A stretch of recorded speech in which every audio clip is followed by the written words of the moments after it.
My grandma left a letter saying I'm not blood. My family is more scared of me reading it than of losing me. Grandma always said I was her favorite. She said it in front of my cousins too, which didn't help. She'd pat my hand, smile at me across the table, and say, "You're different from the rest of them. Don't forget that." I thought she meant it as a compliment. At her funeral, everyone cried the way people cry when they know where they fit in a family. It just felt hollow.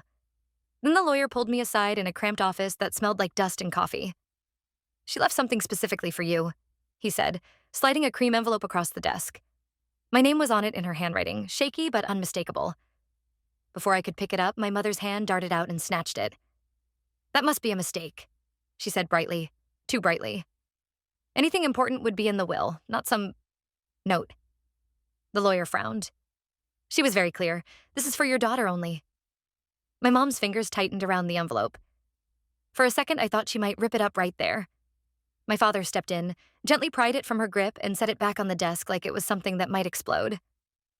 "Maybe we should read it together," he said. His voice was calm, but he wouldn't look at me. "I'll read it myself," I said, and before anyone could stop me, I picked it up. The room shifted. My mother went pale. My dad exhaled slowly, like he'd been holding his breath for years. My uncle muttered, "She actually did it," under his breath before my aunt elbowed him. On the drive home, my mom insisted I ride with them. "You can read it later," she said, staring straight ahead, "when you're in a better headspace." "I'm fine," I said. "You're grieving.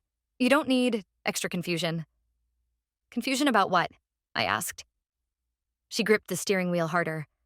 "Your grandmother liked to dramatize things. She was old. Sometimes her mind wandered. Except Grandma had never wandered. She remembered everyone's birthdays, everyone's allergies, every secret fight from 20 years ago.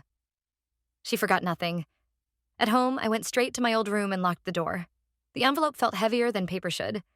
On the back, in smaller writing, was a line I hadn't noticed before. "You are not blood. I'm sorry I waited this long." My hands shook. I suddenly thought of all the family photos where I was a little off to the side, a little different in coloring, in features. The way everyone used to joke that I must be the mailman's kid. How my parents always laughed too loudly at that. I slid my thumb under the seal and opened it. There was a single sheet inside, and a second, crisper paper tucked behind it, with a different handwriting entirely.